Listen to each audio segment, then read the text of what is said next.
جب یہ جنگ شروع ہوئی تو کیا انہی لوگوں نے, ان کے جو ٹویٹر ہینڈل سے ان لوگوں نے مختلف جگہوں پہ یہ باتیں نہیں شروع کر دی کہ جی یہ کوئی جنگ نہیں ہے, یہ نورا کشتی ہے, یہ اس طرح کی باتیں کرنی شروع کر دی. لیکن جب 10 مئی 2025 کو پاکستان نے ہندوستان کو ایک جواب دیا اور پوری دنیا نے ریکگنائز کیا, پاکستان نے ایک جنگ جیتی, اس کے بعد یہ بھی بعد میں ان کے چند لوگ آنے شروع ہو گئے جی ہم نے بھی سپورٹ کی تھی, ہم نے بھی سپورٹ کی تھی. لیکن یہ چیزیں ساری واضح ہیں. ہندوستان کی جو آواز ہے وہ پی ٹی اے کی آواز ہے, پی ٹی اے کی جو آواز ہے وہ ہندوستان کی اور افغانستان کی آواز ہے. پھر ریسنٹلی آپ یہ دیکھیں کس کس قسم کے انہوں نے جھوٹے پراپیگنڈے نہیں کیے. آپ پچھلے 8-10 سال کا پورا ایک ان کا پیٹرن اٹھا کے دیکھ لیں. سر یہ آواز آپ نے بند کرنی ہے اب؟ بالکل, میں ذاتی طور پہ سمجھتا ہوں بند کرنی چاہیے. دیکھیں میں ذاتی طور پہ سمجھتا ہوں کہ پاکستان سب سے اوپر ہے, پاکستان کی ریاست سب سے اوپر ہے. ہم جماعتیں بھی ہوں, سیاست بھی ہو, ہر چیز اس کے بعد آتی ہے. اس لیے محب وطن پاکستانیوں کا, محب وطن پاکستانی قیادت کی اوپر یہ لازم ہے کہ ہر وہ ہاتھ جو پاکستان کی طرف اٹھے اس کو توڑ دیں, ہر وہ آنکھ جو پاکستان کی طرف اٹھے اس کو نکال دیں. یہ تو آپ کی ذاتی رائے ہے نا, لیکن بطور وزیر کی کابینہ کا ہے, پنجاب گورنمنٹ سفارش کرے گی پی ٹی آئی کو بین کرنے؟ میں آپ کو یہ بتاؤں جی, بالکل پنجاب گورنمنٹ ہر وہ کام کرے گی جس سے پاکستان مضبوط ہوگا. پاکستان کے خلاف اٹھنے والی ہر آواز کو بند کرنے کے لیے پنجاب گورنمنٹ اپنا کردار ادا کرے گی. اور اب یہ دیکھیں, اب یہ چیز واضح ہو چکی ہے. آج جب پاکستان کے سپہ سالار کو پوری دنیا میں عزت مل رہی ہے, آج ہمارے فیلڈ مارشل صاحب جب امریکہ جاتے ہیں تو امریکہ میں ان کو اتنی عزت ملتی ہے جو تاریخ میں کبھی کسی ہیڈ آف اسٹیٹ کو بھی نہیں ملی. دوسرے ملکوں کے ہیڈ آف اسٹیٹ بھی وہاں آتے ہیں, وہ ان کو نہیں ملی. تو اس عزت کی تکلیف کس کو ہو رہی ہے؟ یا ہندوستان کو ہو رہی ہے, یا بانی پی ٹی آئی اس کی ٹولے کو ہو رہی ہے. آپ یہ دیکھیں نا, تو جب یہ کہا جاتا ہے, ہماری افواج کی لیڈرشپ کی طرف سے بھی یہ بات آئی ہے کہ دیکھیں یہ میں تو اس میں اگری کرتا ہوں, یہ ذہنی بیمار شخص ہے. یہ شخص صرف اور صرف جو یہ بانی پی ٹی آئی ہے, یہ صرف اور صرف اپنی ذات کے حصار سے باہر ہی نہیں نکلتا. یہ صرف اور صرف چاہتا ہے کہ میں اگر ہوں تو پھر چیزیں چلیں. کیا آپ نے پی ٹی آئی کے جلسوں کے اندر پی ٹی آئی کے لوگوں کے منہ سے یہ باتیں سنی نہیں ہے؟ خدا نہ خواستہ جب یہ باتیں کرتے ہیں کہ خان نہیں تو پاکستان نہیں. دیکھیں یہ کون سی سیاست ہے, یہ کون سا طرز عمل ہے؟ میں اس سے سمجھتا ہوں کہ یہ بڑا ضروری ہے کہ ان کا منہ بند کرنا چاہیے, ہر لحاظ سے بند کرنا چاہیے. اب یہ ہر محب وطن پاکستانی کے اوپر فرض ہے کہ پی ٹی آئی کا بائیکاٹ کرنا چاہیے. ایسے لوگ جو پاکستان کے خلاف باتیں کرتے ہیں, جو ہندوستان کی آواز بولتے ہیں, ہندوستان کی زبان بولتے ہیں, ان کو کوئی اور جگہ نہیں ملتی. یہ جا کے ہندوستان کے میڈیا کے اوپر جا کے پاکستان کا مذاق اڑانے کی کوشش کرتے ہیں. یہ تو گئے ہیں میڈیا میں, اس میں تو کوئی شک نہیں ہے. اچھا یہ درست ہے کہ نورین خان کی ملاقات کرانے میں آپ کی جماعت کے اہم رہنما اسپیکر ایاز صادق صاحب نے فیسیلیٹیشن کی ہے اور کچھ ٹی او آرز طے ہوئے تھے, پھر ملاقات ہوئی, لیکن جب ٹی او آرز کی خلاف ورزی ہوئی تو ایاز صادق صاحب کو بھی آبویسلی ہزیمت اٹھانا پڑی بیکاز ان کی بات نہیں رکھی گئی اور اس پر انہوں نے پل کا کردار ادا کرنے سے اب توبہ کر لی ہے. کیا یہ سچ ہے ان کی وجہ سے؟ میرے علم میں اس بارے میں کوئی انفارمیشن نہیں ہے, لیکن دیکھیں آپ اس کا ایک پچھلے کوئی 3-4 ہفتوں سے ایک پروپیگنڈا کیا شروع کرنا انہوں نے کر دیا کہ افغانستان سے ایک خبر آتی ہے, اس کو ہندوستان میڈیا اٹھا لیتا ہے کہ جی بانی پی ٹی آئی جو ہے نا وہ زندہ نہیں ہے وہاں پہ. اس طرح کے جو ایک پروپیگنڈا نیا ایک شروع کر دیتے ہیں, جو کہ یہ ہمیشہ آپ کو پتا جھوٹ کے اوپر ہی انہوں نے ہمیشہ اپنا بیانیے جو ہے نا بنانے کی کوشش کی ہے. تو اس کے اوپر ایک پورا شور مچ جاتا ہے اور اس کے اوپر چند جو میں سمجھتا ہوں کہ غدار وطن ہیں جو باہر بیٹھے ہوئے پاکستان کی ریاست کے خلاف وہاں پہ بیانیے بناتے ہیں, وہاں پہ جو ہے نا وہ سوشل میڈیا کے ذریعے مختلف قسم کے جو ہے نا وہ الزامات لگانا شروع کر دیتے ہیں. تو میں سمجھتا ہوں کہ اس کے بعد اگر یہ ملاقات ہوئی ہے تو اس ملاقات کا نتیجہ آپ دیکھ لیں. اس ملاقات کے نتیجے میں یہ کس قسم کی یہ جو ہے نا انہوں نے سر اب ملاقات کے بعد اگر یہ کچھ ہوا, پھر D G I S P R نے اپنا موقف بھی سامنے رکھا اور انہوں نے کہا کہ یہ گورنمنٹ کا پروگیٹو ہے, وہ جو بھی ڈیسائیڈ کرنا چاہیں وہ کر سکتے ہیں. بطور ایک سیاسی جماعت نون لیگ, ایک ماضی میں پیپلز پارٹی نون لیگ کی بہت تلخیاں رہیں, لیکن پھر ہم نے دیکھا کہ جلاوطنی کے دور میں بی بی شہید جدہ گئیں, ملاقات ہوئی, آپ لوگوں کا چارٹر آف ڈیموکریسی سائن ہوا, آخر میں 2 سیاسی جماعتیں کسی نہ کسی وجہ سے اکٹھی ہو بھی گئیں. آج بھی اتحاد آپ کا چل رہا ہے, تو مذاکرات کا راستہ پی ٹی آئی کے ساتھ آپ لوگ کھلا رکھیں گے, بات چیت کا راستہ کھلا رکھیں گے؟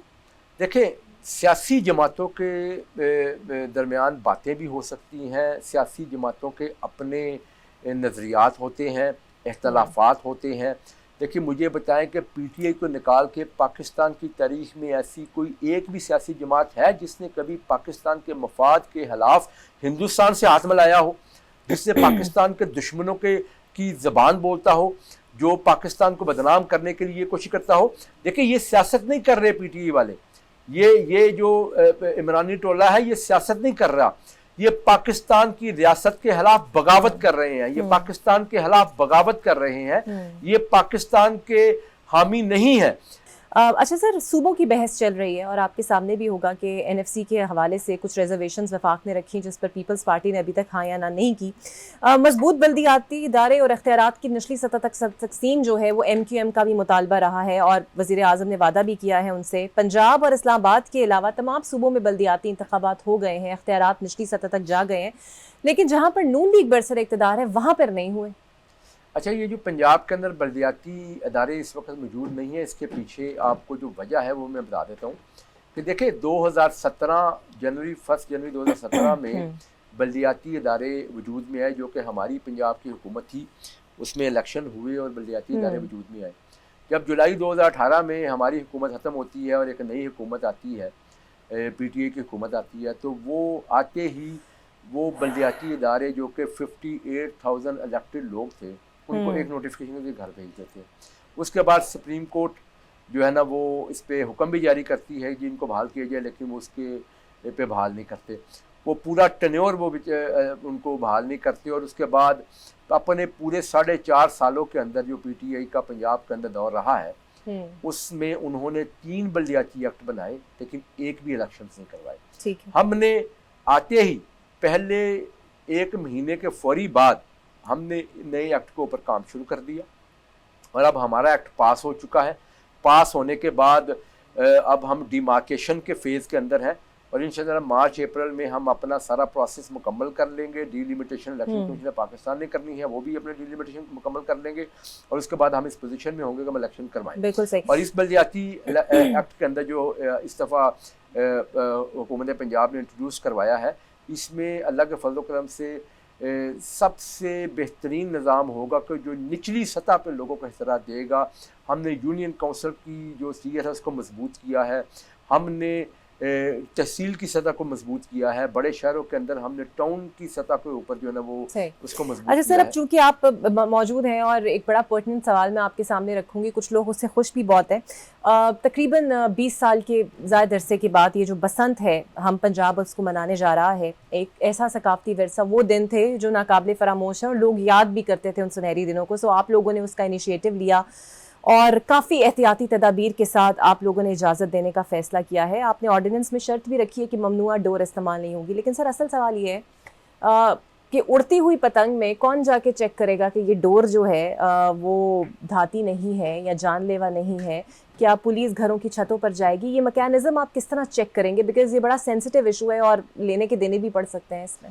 یہ بات آپ کی ٹھیک ہے کہ یہ بڑا چیلنجنگ ایک وہ معاملہ ہوگا، لیکن آپ کو حکومت پنجاب کی جو پہلے 1.5 سال کی ہماری کارکردگی ہے اس کو اگر آپ دیکھیں تو بہت بڑے بڑے چیلنجز تھے جس کو الحمدللہ مریم نواز شریف صاحبہ کی قیادت میں حکومت پنجاب نے ان چیلنجز کو جو ہے نا وہ فیس کیا، اور تقریباً ہر سیکٹر کے اندر تاریخی اقدامات کیے گئے اور چیزیں اتنی بہتر ہوئی کہ آج پوری دنیا جو ہے نا اس کو ریکگنائز کر رہی ہے۔ اور جیسے بسنت کی آپ نے بات کی، بالکل یہ ایک پنجاب کا ایک بڑا تاریخی تہوار رہا ہے اور اس سے لوگوں کی بڑی ایک وابستگی رہی ہے، لیکن یہ بات بھی آپ کی ٹھیک ہے کہ جب اس کے اندر ایسے عناصر آئے کہ جب انہوں نے ایسی ڈورز وغیرہ کا جو ہے نا وہ بنانا شروع کر دیا جس کی وجہ سے لوگوں کی جانیں جو تھی نا وہ جانے شروع ہوئیں، تو پھر یہ اتنا جو اچھا ایک تہوار تھا اس سے پورے پنجاب کے لوگ محروم ہو گئے۔ تو وزیر اعلیٰ پنجاب نے یہ بڑا ایک دلیرانہ جو ہے نا وہ فیصلہ کیا ہے کہ پنجاب کے عوام کو یہ تمام جو ہے نا وہ جو سہولتیں تھیں، جو یہ خوشیاں تھیں، وہ واپس دلائی جائیں۔ اور اس میں ہم بڑی ایک سب سے پہلے تو بڑے پیمانے پہ ایک اویئرنیس کیمپین جو ہے نا وہ کر رہے ہیں تاکہ عوام جو ہے نا اپنے اس تہوار کو جس کو وزیر اعلیٰ پنجاب ان کو لٹا رہی سو ہیں آپ نے ایسا میکینزم سوچ لیا ہے کہ اڑتی ہوئی پتنگ کی ڈور آپ لوگ چیک کریں گے؟ بالکل جی، ہم نے پھر اس کے ساتھ ساتھ جو انڈسٹری ہے جو ڈورز بناتی ہیں، یہ پتنگ بناتی ہیں، ان سے بھی ہم نے رابطہ کیا ہے اور اس سے بھی ہم پوری انشاء اللہ مانیٹرنگ کریں گے تاکہ اس چیز کو جو ہے نا ہم لحاظ سے انشور کریں. اور جیسے میں نے کہا کہ سب سے بڑا کردار اللہ کے فضل سے اس میں عوام خود نبھائیں گے، کیونکہ لوگ جو ہے نا اس سے بڑے خوش ہیں اور یہ تہوار لوگ چاہتے ہیں کہ ان کے پاس رہے، یہ آپشن رہے. تو سر اب یہ بھی آپ کے پاس ہے کہ آپ ڈور چیکنگ اسکواڈ ہر محلے میں کھڑی کریں گے؟ بیکاز یہ تو تہوار زیادہ تر اندرون شہر کا ہے نا، پوش علاقوں سے دور ہے، بیکاز رنگ آپ کا لاہور کا یا روایتی جو اندرون شہر سے زیادہ وہ نظر آتا ہے. سو یہ اسکواڈ اسپیشل، یہ چیکنگ اور یہ ساری مانیٹرنگ، یہ تمام سسٹم آپ لوگ انسٹال کریں گے؟ ہم نے جیسے شروع میں بتایا آپ کو کہ اس کو مینوفیکچرنگ کے لیول کے اوپر ہم اس کی مانیٹرنگ کا آغاز کر رہے ہیں، تاکہ جب یہ مینوفیکچر ہی نہیں ہوگی اس طرح کی چیز تو پھر یہ اس کو ہم وہاں پہ روکیں گے. لیکن باقی آپ کو معلوم ہے کہ بعض اوقات جو ہے نا وہ اسمگل ہو کے بھی ایسی چیزیں آتی ہیں. اس سلسلے میں بھی ہم نے اس کی پوری ایک جو ہے طریقہ کار جو وضع کیا ہے، اور اس میں ہم نے باقاعدہ جو پیرنٹس ہوں گے ان کو بھی ہم نے اس میں اویئرنیس کیمپین کے اندر ان کو بھی یہ تنبیہ کریں گے کہ وہ اپنے بچوں کے حوالے سے جو ہے نا وہ انشور کریں گے کہ کوئی جو ہے نا وہ بچے جو ہے نا اس طرح کی چیزوں میں انوالو نہ ہوں. اگر کوئی ایسی خدا حادثہ چیز پکڑی جاتی ہے تو پیرنٹس بھی رسپانسبل اس چیز کے ہوں گے. تو میں سمجھتا ہوں کہ اس میں پورا ایک فول پروف میکینزم ہم نے بنایا ہے، تو اس کو جب انشاءاللہ ہم انفورس کریں گے، ہماری ٹیمیں جو ہے نا وہ پورا اس چیز کو جو ہے نا وہ مانیٹر کریں گی. سر کئی دفعہ ایسا ہوتا ہے کہ اوبویسلی آپ مینوفیکچرنگ کی سطح پر تو دیکھ ہی رہے ہیں، لیکن کئی دفعہ بلو کہتے ہیں نا خفیہ ہاتھوں سے چیزیں باہر آ جاتی ہیں اور سرکولیٹ چھوٹے چھوٹے محلوں میں سرکولیٹ ہونا شروع ہو جاتی ہیں. تو آپ لوگ ایک آپشن یہ بھی تھی کہ کھلے میدانوں یا کچھ جگہ مخصوص کر دیں جہاں پر آپ بسنت منا لیں یا پھر کر لیں، لیکن اس کے پاس آپ کی کوئی آپشن نہیں ہے؟ آپ نے پورے لاہور کو اوپن رکھا ہے اس کے لیے یا جہاں جہاں یہ نہیں، ہم اس کے اوپر کام کر رہے ہیں جی. ہم کچھ ایریاز جو ہے نا وہ اس میں کریں گے جن ایریاز کے اندر بسنت جو ہے نا منائی جائے گی. اور جس طرح میں نے کہا کہ اس کے اوپر آپ کو آنے والے دنوں میں بہت ہیوی قسم کی ایک اویئرنیس کیمپین کا آغاز بھی آپ کو نظر آئے گا. اور اس میں سمجھتا ہوں کہ میڈیا کا بڑا پازیٹیو رول ہوگا کہ میڈیا جو ہے نا وہ بھی لوگوں کو اویئرنیس دے. اور آپ کو معلوم ہے کہ دیکھیں اب لوگوں کو واضح ہے کہ حکومت پنجاب جو ہے نا وہ قانون کی حکمرانی کہ کو جو ہے نا وہ اس پہ کوئی کمپرومائز نہیں کرتی. اور اس پہ بہت سارے ایسے مواقع آئے، آپ کو معلوم ہے کہ پنجاب کے اندر تاریخی اینٹی انکروچمنٹ آپریشن ہوا، پنجاب کے اندر نہیں گورننس تو خیر آپ لوگ بہتر کر ہی رہے ہیں، اس میں نظر بھی آ رہے ہیں. اچھا سر ایک اور چیز بتا دیں، اگر کوئی چیزیں ایسی ہوئی تو اس کے اوپر بالکل زیرو ٹالرنس. ٹھیک ہے، ایک وفاق نے NFC ایوارڈ میں 2.5% حصہ مانگا ہے، اضافی چاہتا ہے، پنجاب ایگری ہے اس پر؟ دیکھیں پنجاب الحمدللہ پنجاب سب سے بڑا صوبہ ہونے کے باوجود آج پاکستان کے تمام صوبوں سے زیادہ بہتر کارکردگی دکھا رہا ہے. پنجاب کی کارکردگی جو ہے نا ایک واضح فرق سے باقی صوبوں سے نظر آتی ہے. باقی صوبوں کے رہنے والے عوام جو ہیں وہ جب پنجاب آتے ہیں، پنجاب کی ترقی اور چیزیں دیکھتے ہیں تو وہ بھی یہ اس چیز کی ہائش ظاہر کرتے ہیں کہ ہمارے پاس کس طرح کا سسٹم، ہمارے پاس بھی یہ چیزیں ہونی چاہیے. تو میں سمجھتا ہوں کہ پنجاب نے یہ ثابت کیا ہے کہ پنجاب ایک بہترین صوبہ گورن جو ہے نا اس وقت ہو رہا ہے. اور اس کو سامنے رکھتے ہوئے پنجاب بڑا بھائی ہونے کے ناطے پنجاب نے ہمیشہ پاکستان کی بہتری کے لیے بہترین جو کردار ہے وہ ادا کیا ہے اور آگے بھی کرے گا. جو چیزیں پاکستان کے لیے بہتر ہوں گی پنجاب بالکل وہ کرے گا. اچھا سر، آپ چونکہ وزیر بلدیات بھی ہیں، ویسے تو میں آج دیکھ بھی رہی تھی لودھرا میں جو گٹر کھلا رہنے کی وجہ سے ایک بچہ جاں بحق ہوا، آپ لوگوں نے ڈپٹی کمشنر کو معطل کیا، وزیر اعلیٰ پنجاب نے اس پر ایکشن لیا، لیکن بطور وزیر بلدیات آپ کیا سمجھتے ہیں اس واقعے کے اوپر؟ کیا کچھ ہونا چاہیے؟ اب واقعہ ہو چکا اور دوبارہ آپ کس طرح سخت اس کے اوپر مانیٹرنگ رکھیں گے کہ دوبارہ ایسا کچھ نہ ہو؟ بڑا انفارچونیٹ واقعہ ہوا ہے، اور اس سلسلے میں سب سے پہلی بات تو آپ نے خود کی ہے کہ جی دیکھیں جہاں پہ بھی کوئی غفلت ہوئی ہے اس پہ فوری ایکشن لیا گیا ہے. اور اس کو انشور کرنے کے لیے ہم نے تمام ہمارے جتنے بھی بلدیاں ہیں، تمام ہم بلدیاتی ادارے ہیں، تمام ڈپٹی کمشنرز ہیں، تمام ACs ہیں، ان تمام کو ہدایات جاری کر دی گئی ہیں کہ وہ ہر جگہ دوبارہ سے چیزیں دیکھیں گی. اور بالکل اس پہ زیرو ٹالرنس کی پالیسی ہے، اور بالکل یہ معافی نہیں لوگوں کو ملے گی اگر کہیں پہ بھی کیسی غفلت ہوگی.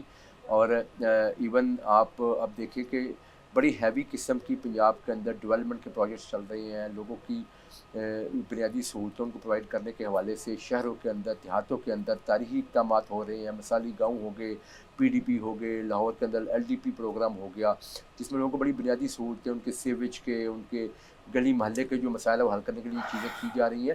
تو وہ اس سے بھی یہ چیزیں جب انشاءاللہ ہو جائیں گی تو یہ بالکل ایک سسٹم جو ہے نا وہ ڈیولپ ہو جائے گا. پھر چلے سر, امید کی جا سکتی ہے کہ ہم وہ نیا پنجاب دیکھ سکیں. ویسے کام تو کر رہے ہیں, جہاں پہ کام ہو اچھا اسے اپریشیٹ بھی کرنا چاہیے. بہت شکریہ ذیشان رفیق صاحب آپ کا. Welcome back. ملکی سیاست اس وقت ایک ایسے موڑ پر پہنچی ہے جہاں پر گزرتا لمحہ تحریک انصاف کے لیے نئی مشکل, نئی بندش اور نئی غیر آئینی یقینی لے کر آ رہا ہے. D G I S P R کی پریس کانفرنس کے بعد جو سیاسی ارتعاش پیدا ہوا اس نے نہ صرف بیانیوں کی کشمکش کو مزید تیز کر دیا بلکہ پارٹی کے لیے بچی کچی سیاسی گنجائش بھی تیزی سے سکڑتی محسوس ہو رہی ہے. وفاق کا ملاقاتوں پر پابندی کا اعلان, متعدد پی ٹی آئی رہنماؤں کے نام ای سی ایل میں ڈالے جانے کی خبریں, جماعت پر پابندی کے امکانات اور کے پی میں گورنر راج کی بازگشت, یہ سب اس بات کا اندیا دے رہے ہیں کہ آنے والے سیاسی موسم کہیں زیادہ سخت, کہیں زیادہ غیر متوقع اور کہیں زیادہ فیصلہ کن ہونے جا رہا ہے. دوسری طرف پارلیمانی اجلاس میں سلمان اکرم راجہ پر عدم اعتماد نے واضح کر دیا ہے کہ پی ٹی آئی اپنے داخلی انتشار سے بھی نبرد آزما ہے. سوال یہ ہے کہ کیا پی ٹی آئی اپنے ہی صفوں میں موجود بے چینی کے ساتھ آگے بڑھ سکتی ہے؟ کیا واقعی وہ لمحہ آ چکا ہے جہاں ایم کیو ایم کی طرح بانی کے بیانیے سے لاتعلق کی ایک ناگزیر سیاسی ضرورت بنتی جا رہی ہے؟ کیا فیصل واڈا کی پیش گوئیاں سچ ہونے جا رہی ہیں اور کیا مذاکرات کے دروازے واقعی بند ہو چکے ہیں؟ انہی سوالات پر بات کرنے کے لیے میرے ساتھ موجود ہوں گے سینئر سیاستدان ماہر قانون ہیں شیر افضل مروت صاحب. بہت شکریہ مروت صاحب آپ کے وقت کا. سر, پریس کانفرنس آپ نے سنی ہوگی, اس کے بعد کے حالات آپ کے سامنے ہیں. ملاقاتوں پر پابندی کا اعلان ہو چکا ہے, متعدد پی ٹی آئی اراکین کے نام ای سی ایل میں ڈال دیے گئے ہیں, جماعت پر پابندی, گورنر راج کی باتیں ہو رہی ہیں. سر, آپ کا دل تو دکھتا ہوگا, جماعت تو آپ ہی کی ہے, لیکن غلطی ہوئی کہاں پر ان سے؟ بہت شکریہ. غلطی تو اس وقت ہوئی اور خان صاحب سے کرائی گئی جب کے پی میں وزیر اعلیٰ کو چینج کیا گیا اور بلا سوچے سمجھے نتائج کو دیکھے بغیر یہ فیصلہ کیا گیا, خان کو باور کرایا گیا کہ شاید نئے وزیر اعلیٰ جو ہیں وہ خان کو یوں چھڑا لائیں گے. اور اس کے بعد آپ نے دیکھا کہ پھر ٹیمپریچر ہائی ہونا شروع ہوا دونوں اطراف سے, اور جہاں پی ٹی آئی نے بھی کوئی کسر نہیں چھوڑی تو دوسری طرف سے بھی گورنر راج لگانے کی دھمکیاں, ای سی ایل میں نام ڈالنے اور ذہنی مریض اور یہ ساری چیزیں آپ کے سامنے ہوئی. لیکن اصل بات یہ ہے کہ آغاز کس نے کیا. میں اس چیز کا گواہ رہا ہوں کہ علی امین خان نے جب ماضی میں ہم نے احتجاج کیے 3 مواقع پہ جو ہیں بانی کی رہائی کے لیے انہوں نے ایک سیٹلمنٹ جو ہے اس کے کلائمیکس پہ پہنچا, لیکن شومی قسمت کے سوشل میڈیا جو ہیں وہ تمام کیے کرائے پہ پانی پھیر دیتی تھی. جس کے بعد جب وزیر اعلیٰ صاحب کو اٹھایا گیا اور نئے وزیر اعلیٰ صاحب کو لایا گیا تو اس کے بعد آپ نے دیکھا کہ جو تحریک تھی بانی کی رہائی کی, آج آپ نے جلسے میں سنا ہوگا وہ بانی کی رہائی کی تحریک جو ہے اب سمٹ کے بانی سے ملاقات کی تحریک بن گئی ہے. جلسے آپ نے دیکھے 5 اگست کا جلسہ ہوا, 14 اگست کا جلسہ ہوا, اس کے بعد گزشتہ ایام میں پشاور میں ایک جلسہ ہوا, آج پھر جلسہ ہوا. تو جب کے پی میں آپ کی حکومت ہے اور یہ جو آج کا جلسہ ہے یہ اگر D G I S P R کی پریس کانفرنس ایک دن قبل نہ ہوتی تو تعداد اس سے بھی کم ہوتی. آج جلسے میں جو باتیں انہوں نے کی کوئی کسر نہیں چھوڑی وہ جواب دینے میں, جو D G I S P R نے جو الفاظ استعمال کیے. لیکن میں اس چیز پہ بڑا کلیئر ہوں کہ پی ٹی آئی اب شاید بچوں کے ہاتھ میں آ گئی ہے. وہ سوچ, وہ فکر, وہ دوراندیشی, وہ بصیرت, وہ سیاسی سمجھ بوجھ جو ہیں وہ مسنگ ہے. اب یہ تو آپ جانتے ہیں کہ رسائی دینا مذاکرات, فی الحال تو حکومت اب مذاکرات سے بھی پیچھے ہٹتی ہوئی نظر آ رہی ہے, بیکاز وہ کہتے ہیں جناب کوئی بات ان سے نہیں ہوگی. سر, ماحول یہ بنتا ہوا نظر آ رہا ہے کہ آپ کو یاد ہوگا کہ جب ایم کیو ایم کے قائد جو سابق قائد تھے الطاف حسین صاحب, ان کی طرف سے بھی ایسے ریمارکس جب آئے تو پوری ایم کیو ایم نے ان کی بیانیے سے پیچھے ہٹ گئے اور انہیں بالکل کہا کہ جناب یہ ان کا ایجنڈا ہے اور ہمارا اس سے کوئی تعلق نہیں ہے. پھر ایم کیو ایم پاکستان بن گئی. آپ کو لگتا ہے اب بھی کچھ ایسا ماحول بنے گا کہ وہ لوگ سروائیو کریں گے پی ٹی آئی کے اندر, یا پھر سروائیو کرے گی جو پھر خان صاحب کے ایجنڈے سے بالکل الگ کر لیں اپنے آپ کو اور کہہ دیں کہ جناب اس موقف سے اور ایجنڈے سے ہمارا کوئی تعلق نہیں ہے؟ میرا خیال ہے کہ پاکستان تحریک انصاف اور ایم کیو ایم جو ہیں ان کی اجزائے ترکیبی میں فرق ہیں, بنیادی فرق ہیں. یہ ممکن نہیں ہے کہ موجودہ پی ٹی آئی جو ہے اس سے خان کو مائنس کیا جا سکے. پی ٹی آئی اصل میں پاکستان میں صرف خیبر پختونخوا میں ہے, اور اگر خیبر پختونخوا میں یہ گورنر راج لگا دیتے ہیں 2 مہینے کے بعد ان کو اسمبلی کی ضرورت ہوگی تو تب تک ان کو عددی اکثریت مل چکی ہوگی ان ہاؤس چینج کے لیے. ایسی صورت میں جو ہیں وہ کیونکہ ابھی پی ٹی آئی کی حکومت ہے, M P A M N A سارے فنڈ کے لالچ میں اور ترقی کے اس میں وہ علیحدہ ہونا پسند نہیں کریں گے جب تک پی ٹی آئی کی حکومت ہے. لیکن جو ہی اگر یہ گورنر راج لگا دیتے ہیں تو 25-30 ایم پی ایس کا حاصل کرنا, اور ایسی صورت میں جو ہے یہ چاہیں گے کہ پی ٹی آئی پہ کاری ضرب لگائے. اگر پی ٹی آئی کے پی میں اپنی حکومت سے محروم ہو جاتی ہے تو پھر آپ یہ سمجھ لیں کہ پی ٹی آئی کا انہوں نے ملکی سیاست سے جو ہے شاید عملاً خاتمہ کر دیا ہے. اور سر آپ پہلے ہوتا ہوا کیا دیکھ رہے ہیں سر, جماعت پر پابندی یا پھر کے پی میں گورنر راج, دونوں آپشنز میں سے سب سے پہلے آپ کو کیا ہوتا نظر آ رہا ہے؟ جماعت پہ پابندی تو ممکن نہیں ہے کیونکہ قانون اور آئین کی نظروں میں اور الیکشن کمیشن کے نظروں میں تو کوئی جماعت ہے ہی نہیں پی ٹی آئی کے نام سے, تو کس چیز پہ پابندی لگائیں گے. البتہ گورنر راج جو ہیں میرے خیال میں اس کی طرف رفتار تیزی پکڑ رہی ہے. ٹھیک ہے. اور سننے میں سر یہ آ رہا ہے کہ جو پی ٹی آئی کا پارلیمانی پارٹی کا اجلاس ہوا اس میں بیشتر قیادت نے سلمان اکرم راجہ کو سیکرٹری جنرل ماننے سے انکار کرتے ہوئے عدم اعتماد کا اظہار کیا. آپ کے بارے میں اس حوالے سے کچھ معلومات ہیں کہ اگر عدم اعتماد ہوا ہے تو ٹھیک ہوا ہے, اور خود خان صاحب کو بھی اس پہ غور کرنا چاہیے کہ کہیں نہ کہیں غلطی ہوئی ہے قیادت سے بھی؟ دیکھیں, یہ اس پارلیمانی اجلاس سے پہلے ایک اور پارلیمانی اجلاس ہوا تھا. اس پارلیمانی اجلاس میں مشال یوسفزئی نے کہا کہ جی خان نے بشرا بی بی کے حوالے سے کچھ ہدایات دی تھی جو کہ خان کی بہنیں یا سیکرٹری جنرل جو ہیں وہ عوام کے سامنے پیش نہیں کر رہا ہے, اور اس پہ ان کے درمیان نہ کہ صرف انتہائی گرما گرمی ہوئی بلکہ مشال یوسفزئی کے ساتھ بہت سارے سینیٹر اور ایم این ایز نے نکل کے واک آؤٹ کیا, ان کو اکیلا چھوڑ دیا تھا. پھر جب یہ ان ڈی یو میں انہوں نے یہ بتایا کہ جی یہ ثناء اللہ خان مستقیل صاحب اور بازئی صاحب, عادل بازئی, عمیر نیازی اور یہ سب لوگ غدار ہیں اور خان سے یہ بیان دلوا دیا, تو اس پہ جو ہے پارلیمنٹیرین کا غصہ کیونکہ بنتا ہی ہے. ان بیچاروں نے کیا کیا تکالیف نہیں اٹھائی ہے. بڑا آسان ہو گیا جی جیل میں بیٹھ کے خان سے یہ بات کہلوا دینا فلاں غدار ہے فلاں ایجنٹ ہے, اور اس پہ تمام پارلیمنٹیرین کو اپنی فیوچر بھی اس شیشے میں نظر آ رہا تھا کہ جی یہ تو ان کے زبان ہلانے کی دیر ہوتی ہے بندہ غدار بن جاتا ہے. جس پر پھر یہ آخری جو اجلاس ہوا اس میں ان پہ بڑی تان و تشنیع کی گئی, اور اس کے بعد عدم اعتماد ہوا, اور انہوں نے کہا بیسیکلی پارٹی جو ہیں وہ سلمان اکرم راجہ صاحب اور خان کی بہنوں تک ہی محدود ہو گئی ہے. باقی سارے لوگ جو ہیں, کچھ لوگ ان کی خوشنودی حاصل کرتے ہیں, سوشل میڈیا ان کے ہاتھ میں ہے, وزیر اعلیٰ جو نو منتخب ہیں وہ سمجھتے ہیں کہ شاید اس کی سیاسی مستقبل کی باگڈور بھی ان کے ہاتھ میں ہے, تو لہذا یہ پلڑا بنا ہوا ہے. بالکل صحیح, بہت شکریہ آپ کا شیر افضل مروت صاحب. ماہر قانون اور سدان میرے ساتھ موجود تھے. تو پالیسیز بدلنا پڑیں گی اس جماعت کو اگر جماعت کو سروائیول رکھنا ہے. ویلکم بیک جی, مجھے جوائن کر رہے ہیں جے یو آئی کے سینئر رہنما سینیٹر کامران مرتضیٰ صاحب. بہت شکریہ سر آپ کے وقت. D G I S P R کی اس ہارٹ ٹاک پریس کانفرنس کے بعد آپ کو کے پی کے صوبے کے منظر کیسے بدلتا ہوا دکھائی دے رہا ہے؟ آپ کو لگتا ہے گورنر راج اب جلد آ سکتا ہے؟ مجھے حالات میں خرابی نظر آ رہی ہے. گورنر راج تو مجھے نہیں پتا کہ گورنر راج لگ سکتا ہے یا نہیں لگ سکتا, مگر کوئی حالات جو ہے صوبہ خیبر پختونخوا میں مزید بگڑتے نظر آ رہے ہیں, اور یہ کوئی اچھا سائن نہیں ہے.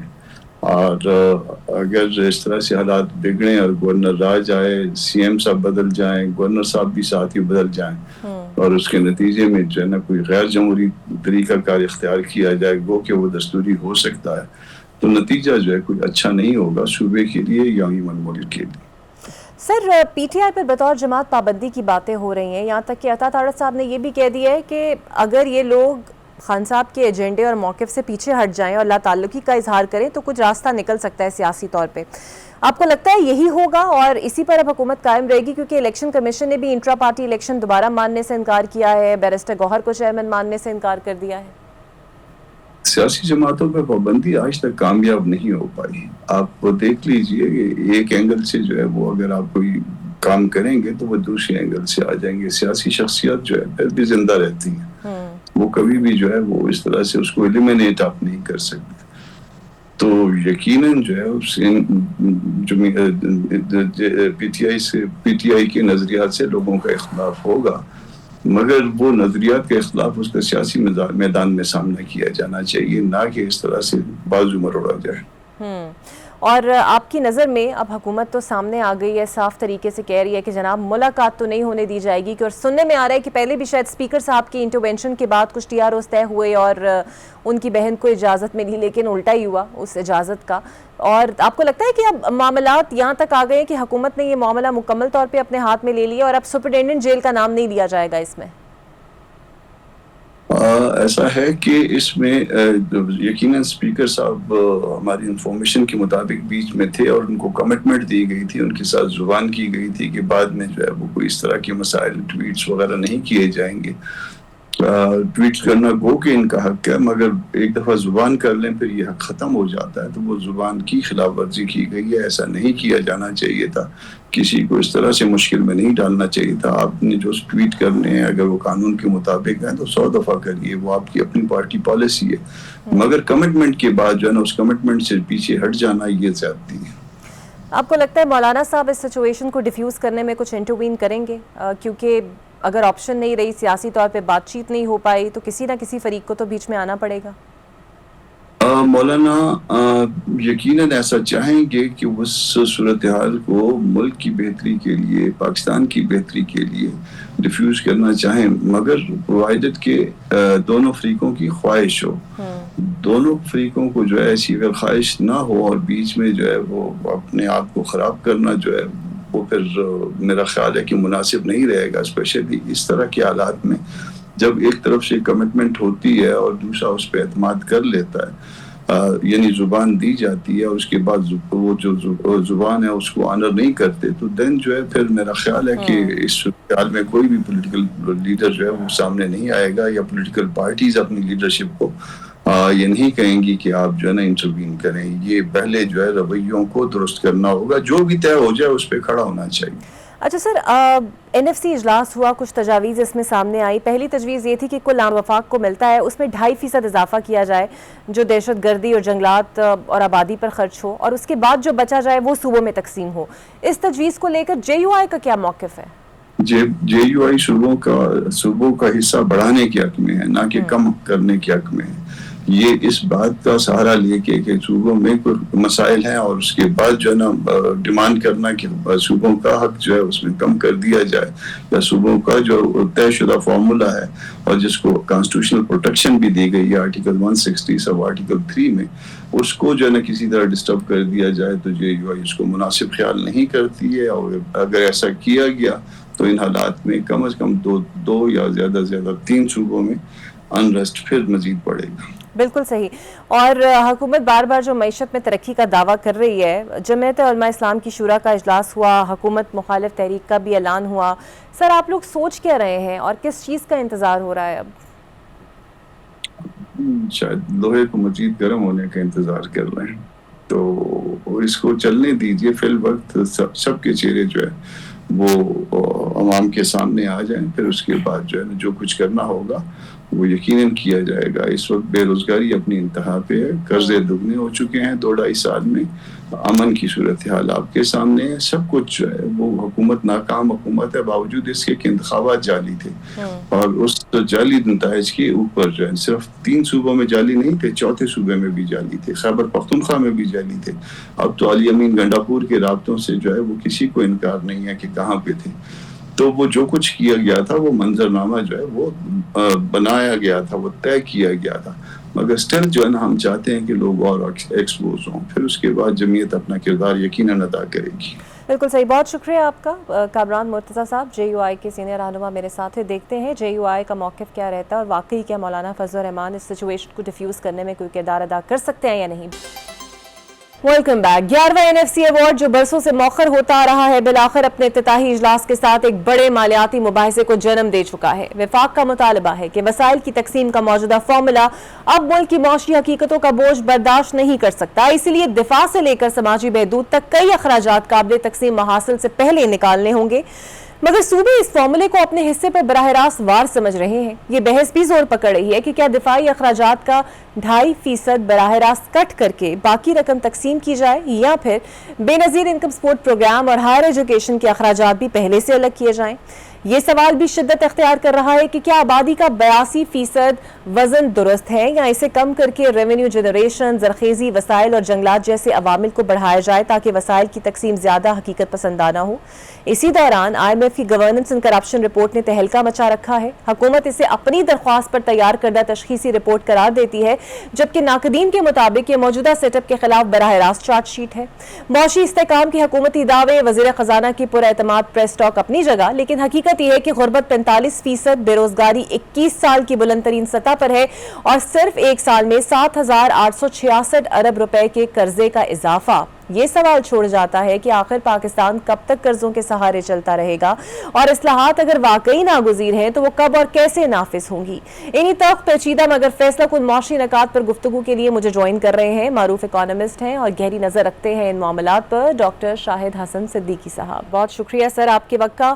11واں NFC افتتاحی اجلاس ہوا, مالیاتی امور پر ورکنگ گروپس بنانے کا فیصلہ ہوا, اثر نو تقسیم کے حوالے سے بات ہوئی, 2.5% وفاق لینا چاہتا ہے, یہ تجویز بھی سامنے رکھی گئی. آپ کس طرح دیکھتے ہیں سر اس کو؟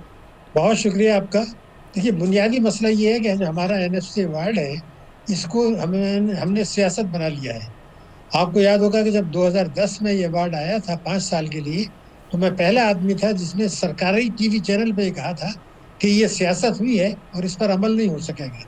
وہی ہوا, لیکن 15 سال تک وہ چلتا رہا اور اس پر عمل نہیں ہوا, اور وفاق نے صوبوں کو کہا کہ آپ ٹیکسوں کی وصولی نہ بڑھائیں, بلکہ جو ہم نے آپ کو پیسے دیے ہیں وہ آپ پورے خرچ نہ کریں. تو آپ دیکھیے تماشا یہ ہوا کہ ایک طرف صوبے شکایت کرتے ہیں کہ جناب ہمیں پورا حصہ نہیں مل رہا, اور جو کچھ ملا ہے اس کو خرچ نہیں کرتے. یہ گٹجوڑ ہوا تھا جس میں IMF بھی شامل تھا. تو بیسک چیز یہ ہے, بنیادی عام آدمی کے لیے میں بتا رہا ہوں کہ اگر گھر میں 5 آدمی ہیں اور 4 روٹیاں ہیں تو ہمیشہ جھگڑا رہے گا, کسی طرح بھی جھگڑا کرنا. لیکن اگر روٹیاں 10 ہو جائیں یا 15 ہو جائیں تو سب ایک دوسرے کو پیش کریں گے. ہمارا مسئلہ یہی ہے کہ وزیر اعظم نے خود تسلیم کیا ہے, شہباز شریف صاحب نے, کہ جو ٹیکسوں کی وصولی ہے FBR کی, اس میں 15,000 ارب روپیہ سالانہ کم وصول ہو رہا ہے. تو وہ تو صرف FBR کا بتایا, پورا اگر آپ لے لیں تو 25,000 ارب روپیہ سالانہ کم. تو جب پیسہ کم وصول ہو رہا ہے, آپ اس کو کسی بھی حساب سے تقسیم کریں, بھوکے کے بھوکے ہی رہیں گے. تو اصل ہے کیک کا سائز بڑھائیں, ٹیکس کی چوری روکیں, جن لوگوں سے ٹیکس لینا وہ لیں, تو یہ مسئلہ رہے گا. اگر وہ نہیں کر رہے اور اس میں بحث کرتے رہے کس کو کتنا ملا ہے, اس کا مقصد کوئی نہیں ہے, وہی اس پہ عمل نہیں ہو سکے گا.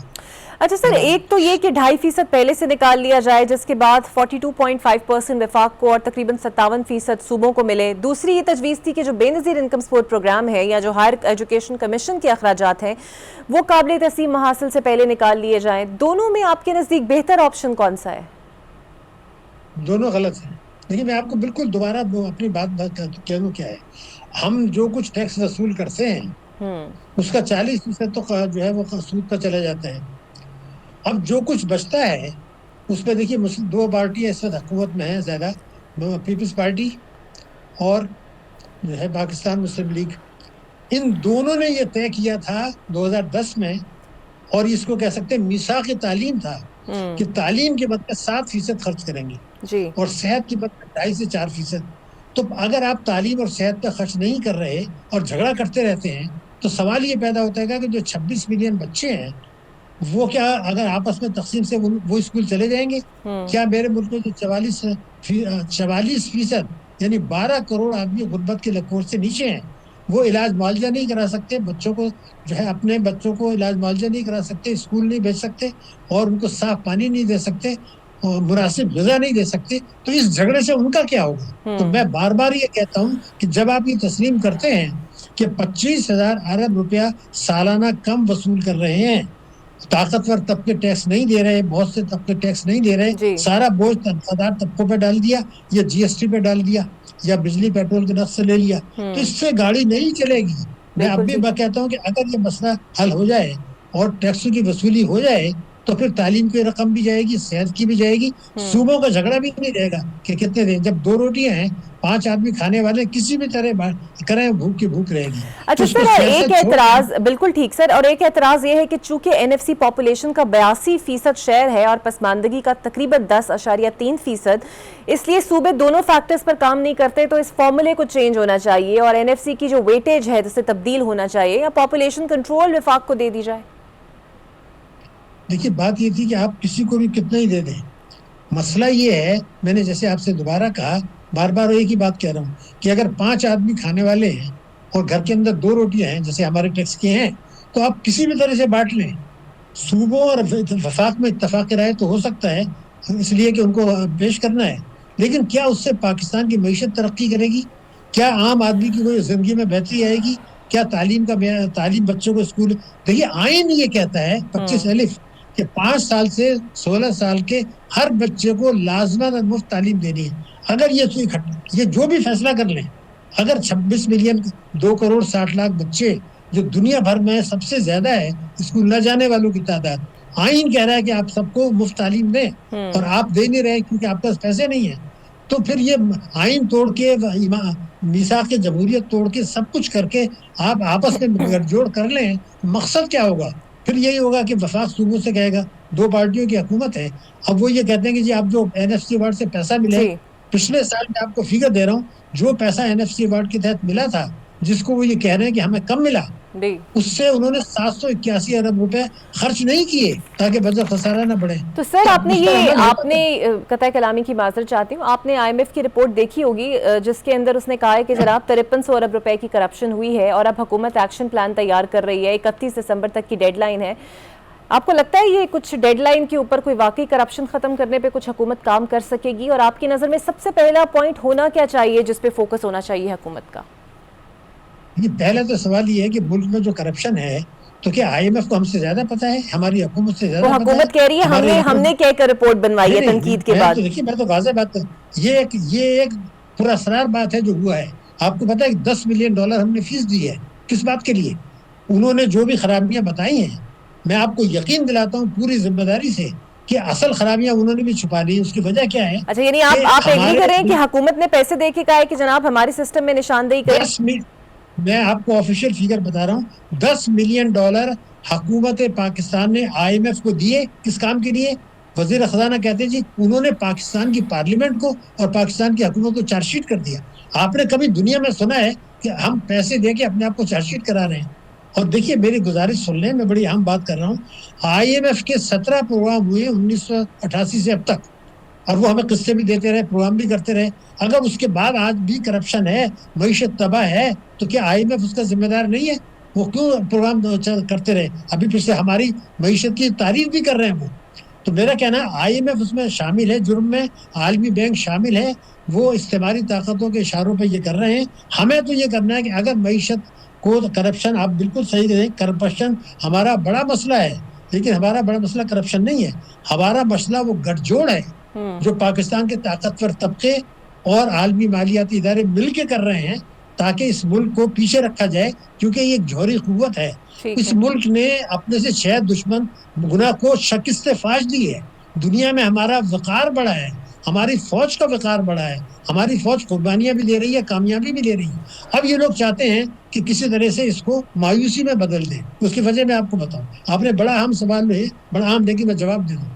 جب یہ رپورٹ آ گئی اس کے بعد گورنر اسٹیٹ بینک نے یہ کہا کہ ہمیں تیز رفتار ترقی کرنی پڑے گی 4% سے زیادہ، کیونکہ 25 کروڑ کی آبادی ہے، ہم 4% سے زیادہ معیشت کو ترقی دیں گے تو ہمارے حالات ٹھیک ہوں گے۔ اب اس کے بعد چند گھنٹے بعد وزیر خزانہ نے اعلان کر دیا 2026، 2027، 2028